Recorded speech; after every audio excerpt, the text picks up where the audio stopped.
সন্দীপ ঘোষের এগেনস্টে চার্জশিট দিতে ব্যর্থ হওয়ার কথা না। সন্দীপ ঘোষের এগেনস্টে যে সার্কামস্টেন্সিয়াল এভিডেন্স সেটা অলরেডি পুলিশ বা রাজ্য প্রশাসনের তরফ থেকে অলরেডি ট্যাম্পার্ড। রেপ মার্ডারের ক্ষেত্রে রেপ মার্ডারের পরে যে তড়িঘড়ি যে ময়নাতদন্তটা হলো, যে পিএম রিপোর্টটা হলো, যে পিএমটা হলো, সেই পিএমটা যথাযথ নিয়ম মেনে করা হয়নি। আর 3 নম্বর, যেটা সব থেকে বড় কথা, স্টেটের তরফ থেকে কিছু ক্ষেত্রে আমরা কোঅপারেট পাইনি। ডিউটি রেজিস্টার থেকেও যেটা উঠে এসছে, 36 ঘন্টা 48 ঘন্টা ডিউটি দেওয়া হয়েছে, মানে ডিউটিতেও তাকে প্রেশার ক্রিয়েট করা হয়েছিল। হয় তুমি চাপের কাছে নথি স্বীকার করো, না হলে তোমাকে এই সিস্টেম মানতে হবে। কিন্তু দুটোর কোনোটাই সে মানেনি বলে আজকে তাকে এই কঠিন পরিণতির শিকার হতে হয়েছে। দাদা, ইতিমধ্যে আমরা যেমনটা দেখতে পেয়েছি, আরজি কর মামলা নিয়ে একাধিক জল্পনা, সেই জায়গায় সিবিআই তদন্তের উপর বারংবার প্রশ্ন উঠছে। কি বলবেন আপনি সে বিষয়ে? সিবিআই তদন্তের উপর বারংবার প্রশ্ন উঠছে কেন? সিবিআই তদন্তের উপর প্রশ্ন ওঠার ব্যাপার নয়, ব্যাপারটা হচ্ছে আরজিকর মামলাতে রেপ অ্যান্ড মার্ডার দুটো মামলা হয় আরজিকরে। একটা হচ্ছে রেপ অ্যান্ড মার্ডার, আর একটা হচ্ছে Aktar Ali versus state of West Bengal, যেটা যেটা আপনার হয় 23/8/2024, যেটা কারাপশনের বিরুদ্ধে। আর another is rape and murder. এবার এই রেপ অ্যান্ড মার্ডারের যে সুয়োমোটোটা, সেই সুয়োমোটোটা এতদিন সুপ্রিম কোর্টের হাতে নিয়েছিল। সুপ্রিম কোর্টের ex chief justice Chandrachud sir, উনি ওনার হাতে নিয়েছিলেন, সুমোটোটা ওনার হাতে রেখেছিলেন, কারণ তৎকালীন যখন একটা এক্সপায়ার করে যাওয়ার পর, সাডেন ডেট হয়ে যাওয়ার পর, যে একটা পুরো রাজ্য জুড়ে একটা আবহাওয়া সৃষ্টি হয়েছিল যে ডাক্তারদের নিরাপত্তা সুনিশ্চিত করতে হবে, তার ভিত্তিতে গোটা ডাক্তার সমাজ স্ট্রাইকে চলে গেছিল। সেই জন্য সুমোটোটা Supreme Court Chandrachud ex chief justice Chandrachud sir উনি ওনার হাতে নিয়ে রাখেন, কারণ যাতে সেই পরিস্থিতিটা সামলানো যায়, এবং তার ভিত্তিতে সেখানে আরজি করে সিআইএসএফ পোস্টিং হয়, এগুলো সবাই আমরা জানি। এবং তার পরবর্তী ক্ষেত্রে অনেকটা পরিস্থিতি শিথিল হয়েছে এবং পরিস্থিতি অনেকটাই স্বাভাবিক হয়েছে, এবং তারপর দাঁড়িয়ে সেই সুমোটোটা রিভার্ট করানো উচিত ছিল, বাট সেটা এক্স চিফ জাস্টিসের পার্সোনাল অবজারভেশন বা এভিডেন্স অবজারভেশন হতে পারে যে উনি রিভার্ট করাননি, যার ভিত্তিতে সেই মামলার রিপোর্ট যখনই দিতে হতো আমাদেরকে সুপ্রিম কোর্টেই দিতে হতো।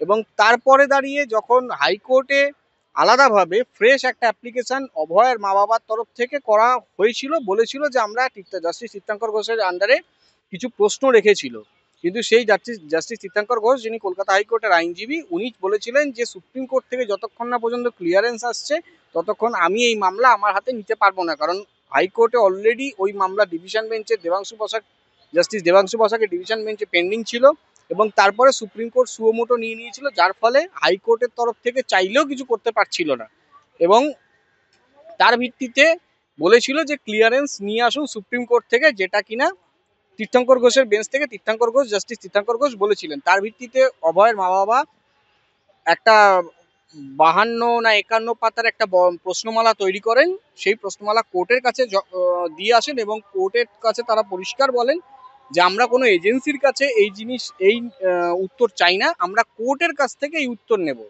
ওনাদের কিছু প্রশ্ন আছে। এবং সাথে সাথে প্যারালালি সুপ্রিম কোর্টে ওনারা মুভ করেন ক্লিয়ারেন্সের জন্য। সুপ্রিম কোর্টের চিফ জাস্টিস বর্তমান যিনি আছেন সঞ্জীব খান্না, তিনি সেই প্রেয়ারটা মানে অ্যাপ্রুভ করেন, এবং অভয়ের আইনজীবী করুণা নন্দী ম্যাডাম যিনি আছেন, ওনার মাধ্যমে এই পিটিশন ফাইল হয় এবং সেটা অ্যাপ্রুভ হয়, যার ভিত্তিতে কলকাতা হাইকোর্টে রিভার্ট হয়েছে, এবং যাবতীয় অবজারভেশন কলকাতা হাইকোর্টে রিভার্ট হয়েছে, এবং কলকাতা হাইকোর্ট আজকের দিনে চাইলে এই মামলা শুনতেও পারবে, এই মামলা নিতেও পারবে, এবং এই মামলার পরবর্তী শুনানি মে মাসের সেকেন্ড উইকে রাখা হয়েছে। দাদা, সেই জায়গায় দাঁড়িয়ে বারংবার অভিযোগ উঠে আসছে যে সিবিআই পুলিশের যে তদন্ত, সেই তদন্তের ভিত্তিতেই চলেছে, কোনো এক্সট্রা তদন্ত করেনি, কিংবা ডেকে জিজ্ঞাসাবাদ যারা দোষী তাদেরও, মানে দোষী বলতে যারা অভিযুক্ত অভয়ের মা বাবার চোখে, তাদেরও করে।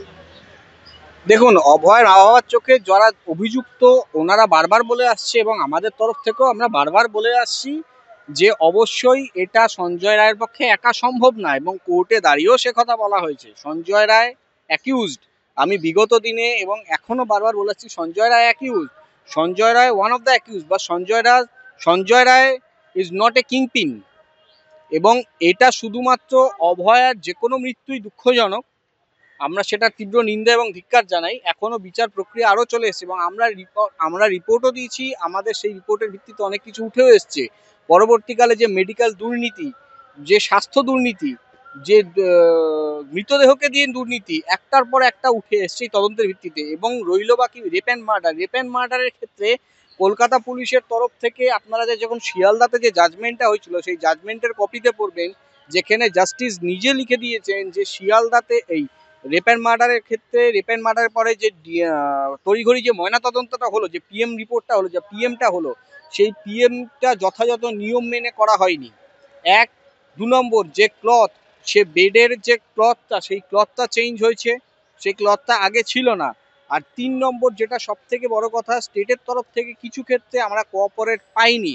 আর আমরা সব থেকে একটা জিনিস অবাক হয়ে লক্ষ্য করলাম, গোটা রাজ্যের মানুষও দেখলো, যে অভয়ার মৃত্যুর পর যখন সবাই রাস্তায় নামছে, তার কিছুদিন পর মমতা বন্দ্যোপাধ্যায় রাস্তায় নামলেন এবং রাস্তায় নেমে উনি প্রকাশ্য মঞ্চে দাঁড়িয়ে বললেন সেদিন রাত 2টো পর্যন্ত মাননীয় তৎকালীন পুলিশ কমিশনার বিনীত গোয়েলের সাথে কথা হয়েছে। তাহলে সেই কথাটা কি হতে পারে?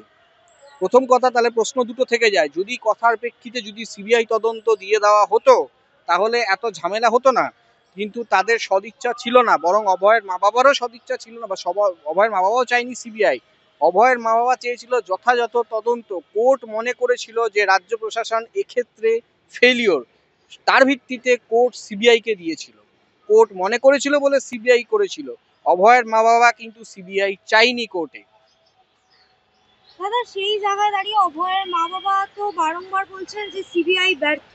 সিবিআই ব্যর্থর ব্যাপার না, ওনাদের আরো কিছু লোক হয়তো জড়িত আছেন, ওনাদের মনে হতে পারে, সেটা খুব স্বাভাবিক। কারণ ওনার মেয়ে ভেতরে থেকে এত বছর ধরে কাজ করেছে, সেটা ওনার মেয়ে জানতেন। এবং ওনার মেয়ে জানতেন বলেই তাকে মানে কোনো রকম ভাবে ডিউটিতেও টর্চার করা হয়েছে। আমরা দেখেছি বিগত দিনে অভয়ের মা বাবার যে স্টেটমেন্ট দেওয়া হয়েছে কোর্টে, যে তার মেয়েকে 36 ঘন্টা 48 ঘন্টা, এবং ডিউটি রেজিস্টার থেকেও যেটা উঠে এসছে 36 ঘন্টা 48 ঘন্টা ডিউটি দেওয়া হয়েছে। মানে ডিউটিতেও তাকে প্রেশার ক্রিয়েট করা হয়েছিল, হয় তুমি চাপের কাছে নতি স্বীকার করো, না হলে তোমাকে এই সিস্টেম মানতে হবে। কিন্তু দুটোর কোনোটাই সে মানেনি বলে আজকে তাকে এই কঠিন পরিণতির শিকার হতে হয়েছে। এটা খুবই দুর্ভাগ্যজনক। কিন্তু তারপরও তার থেকেও বেশি দুর্ভাগ্যজনক হচ্ছে এভিডেন্স ট্যাম্পার করার একটা অদ্ভুত পরিকল্পনা আমরা দেখলাম। যখন বডি নিয়ে যাওয়া হলো, বডি সেকেন্ড পোস্টমর্টেম হলো না, বডি প্রিজার্ভ হলো না, তড়িঘড়ি 600 থেকে 700 পুলিশ দিয়ে গ্রিন করিডোর করে সেই বডি নিয়ে যাওয়া হয়। এটা গোটা রাজ্য কেন গোটা পৃথিবীর টেলিভিশনের মাধ্যমে গোটা লোক মানে গোটা দেশ দেখেছে এরকম কিরকম। যার মা বাবার হাতে বডি হ্যান্ডওভার করা হলো না, অথচ মাকে দিয়ে জোর করে সই করিয়ে নেওয়া হলো। কোনো রকম কোনো ডিএনএ প্রিজার্ভ হলো না।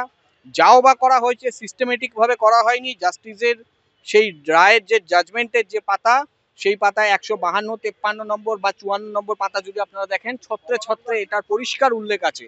এক্ষেত্রে আমাদের বা সিবিআই এর তরফ থেকে, ইন্টেলিজেন্সের তরফ থেকে কোনো গাফিলতি হয়নি। যদি হতো তাহলে আজকের তারিখে সেই অভয়ার যে রেপ অ্যান্ড মার্ডারের সাথে সাথে অন্য একটা যে বড় স্ক্যাম, মেডিকেল স্ক্যাম, সেই মেডিকেল স্ক্যামটা উঠে আসতো না।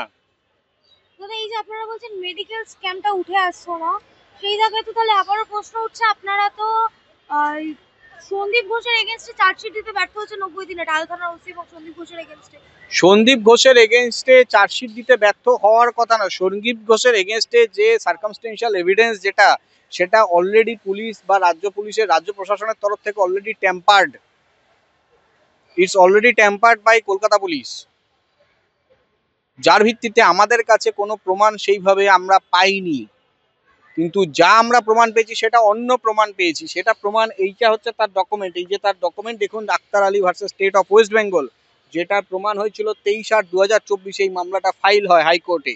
এবং এই সময় আক্তার আলী পরিষ্কার, তার আগে আমি যদি এর এই পাতার 4 নম্বর পেজ দেখি, 4 নম্বর পেজে আক্তার আলী সাহেব, যিনি অভয়া যিনি হসপিটালে ছিলেন আরজিকর, সেখানকার ডেপুটি সুপারিনটেন্ডেন্ট এক সময় ছিলেন। বর্তমানে উনি মুর্শিদাবাদ না বহরমপুর ওই সমস্ত উত্তরবঙ্গ সাইডে কোনো একটা হসপিটালে কর্মরত ছিলেন, এরকম কিছু একটা হবে। ওনার 20/7/2023 উনি কমপ্লেন করছে কাকে? The principal secretary government of West Bengal health and family welfare department, স্বাস্থ্য ভবন। তারপর কাকে কমপ্লেন করছেন?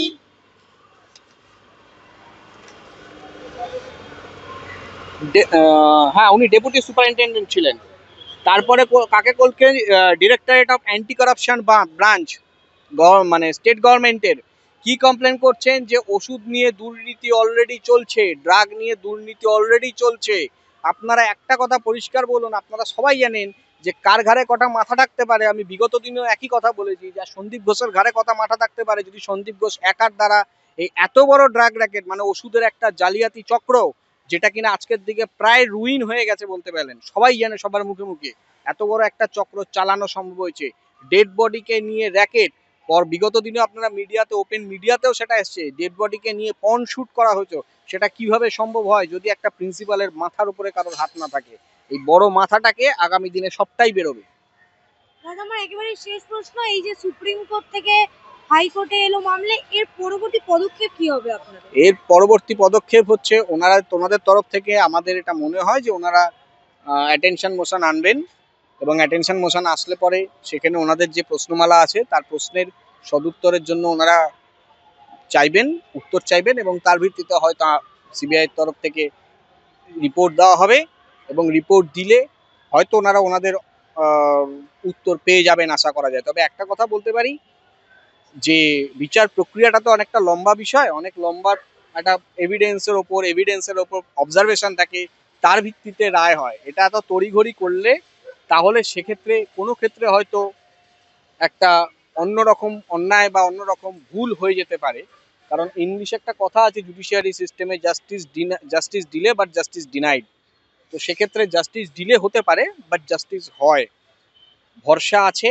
ওনাদেরকে আমাদের তরফ থেকে আশ্বস্ত করা হয়েছে, এবং যখন সুপ্রিম কোর্টে এই মামলা শুনানি চলে, করুণানন্দী ম্যাডাম অভয়ের মা বাবার বিহাফে যিনি মুভ করেছিলেন, সিবিআই এর যে ডাইরেক্টর ছিলেন উনি ফিজিক্যালি সুপ্রিম কোর্টে ছিলেন, এবং ফিজিক্যালি সুপ্রিম কোর্টে থাকার পরে ওনাকে আশ্বস্ত করেছে যে হ্যাঁ এটা কোনো অসুবিধা নেই, আমরা সাথে আছি, অবশ্যই থাকবো, এবং আমাদের তরফ থেকে কোঅপারেট হচ্ছে, এবং অবশ্যই উনি জাস্টিস পাবেন, নিশ্চয়ই পাবেন। বাট একটু দেরি হচ্ছে, এক নম্বর এভিডেন্স ট্যাম্পার হচ্ছে, আরেকটা কিছু প্রভাব খাটানোর চেষ্টা চলছে, যার ভিত্তিতে সবটা দিয়ে আঁকাবাঁকা পথ একেবারে সোজা নয়, এই আঁকাবাঁকা পথের মধ্য দিয়ে লক্ষ্যে ঠিক পৌঁছানো যাবে। নিশ্চিন্ত থাকুন, কোনো অসুবিধা নেই, লক্ষ্যে ঠিক পৌঁছবো।